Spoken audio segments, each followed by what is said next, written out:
आज हम आपको कक्षा 10 गणित में बीजगणित इकाई के अंतर्गत अध्याय 3 दो चर वाले रैखिक समीकरण युग में प्रश्नावली 3.4 में अगली बीजीय विधि बताएंगे। विलोपन विधि क्या है, इसके शब्द से ही विलोपन जो नाम है उससे ही स्पष्ट हो रहा है कि किसी चीज़ का लोप हो रहा है। इसमें तो दो चर होते हैं, इसमें एक चर का लोप हो जाता है। इस विधि से इस प्रकार से हल करते हैं। तो इसकी परिभाषा है, एक चर को विलुप्त करने की विधि को विलोपन विधि कहते हैं। अब देखिए प्रश्न संख्या 1, इसमें 4 खंड हैं। तो निम्न समीकरणों के युग्म को विलोपन विधि तथा प्रतिस्थापन विधि से हल कीजिए। तो ये विलोपन विधि के प्रश्न हैं, लेकिन इसमें प्रतिस्थापन विधि से भी हल करने के लिए कहा गया है। तो यहाँ प्रतिस्थापन विधि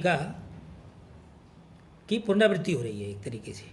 तो इन प्रश्नों को आप प्रतिस्थापन विधि से भी हल करेंगे, जो आप सीख चुके हैं प्रश्नावली 3.3 में।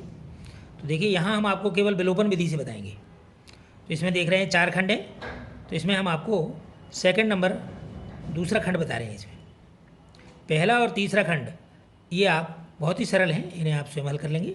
यदि नहीं आते हैं तो आप कमेंट बॉक्स में जाकर के पूछेंगे, तो हम इसका दूसरा वीडियो बनाकर भेजेंगे। तो यहाँ हम आपको बताएंगे दूसरा और चौथा।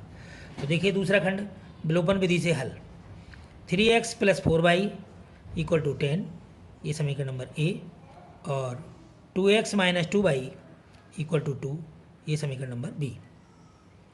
अब इसमें विलोपन करना है, तो देखिए कौन सी चीज़ का साधारणतया विलोपन हो जाएगा। यहाँ पर अगर हम x का विलोपन करते हैं तो 3 का गुणा हमें इस समीकरण में करना पड़ेगा और 2 का यहाँ करना पड़ेगा।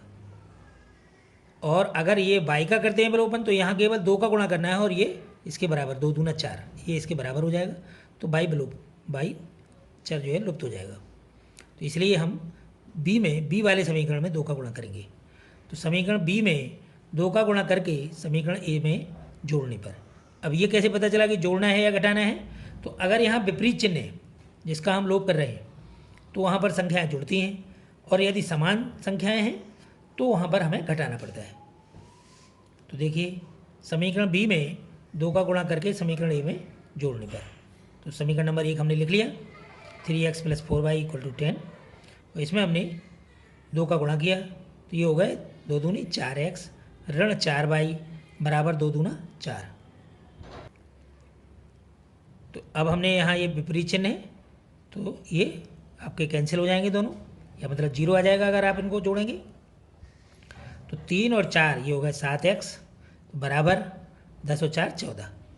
तो x बराबर 14/7, 7 दूना 14, तो x बराबर 2।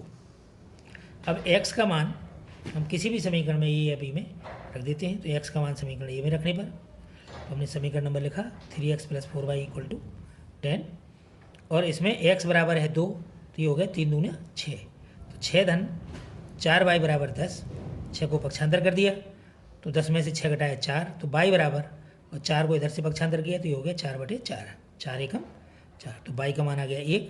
अतः x बराबर 2 तथा y बराबर 1।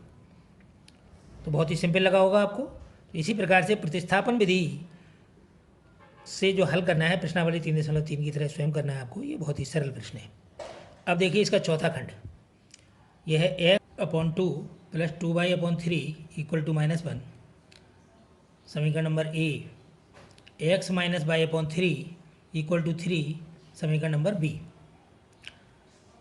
अब हमें इसे विलोपन विधि द्वारा हल करना है। तो सबसे पहले इसमें हम एक चर को किसी को हल करेंगे, जो हमें सरल लग रहा हो उसको हम बराबर करके उसको हम लुप्त करेंगे।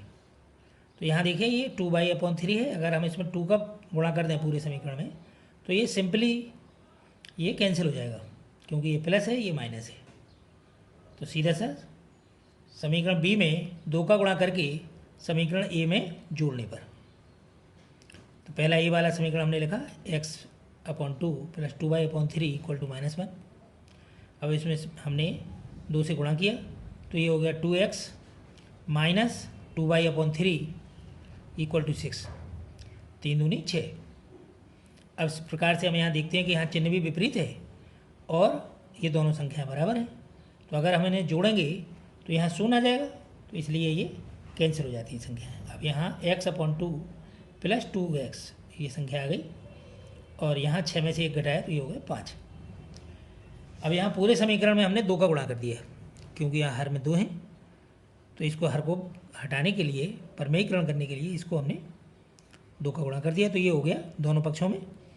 तो ये 2 से 2 कट गया, यहाँ आ गया x, ये हो गया 2 दूनी 4x, ये 2 पंचे 10, x और 4x ये हो गए 5x बराबर 10। तो x बराबर 10/5, 5 का भाग दे दिया, 5 दूना 10, तो ये 2 है, x बराबर 2। अब x बराबर 2 समीकरण ए में रखने पर, तो समीकरण ए हमने यहाँ लिख लिया, x/2 + 2y/3 = -1।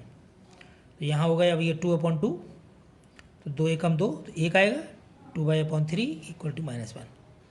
तो ये जो 1 है ये प्लस का, ये इस तरफ आएगा तो माइनस का हो जाएगा, तो -1 और -1 2, -2, तो 2y/3 = -2। अब यहाँ 3 को पक्षांतर करेंगे, तो यहाँ भाग है, इस तरफ गुणा हो जाएगा, तो ये हो गया ऋण 6, 2y = -6। तो y = -6/2, 2 से इसे अब कैंसिल करेंगे, तो ये हो जाएगा 2 × 6, तो ऋण 3, तो y बराबर हो गया ऋण 3। अतः x = 2 तथा y = -3, ये आपका इसका आंसर आया। यदि कहीं आपको कोई शंका हो तो आप कमेंट बॉक्स में जा कर के प्रॉब्लम को लिखिए, आपको इसका समाधान मिलेगा। धन्यवाद।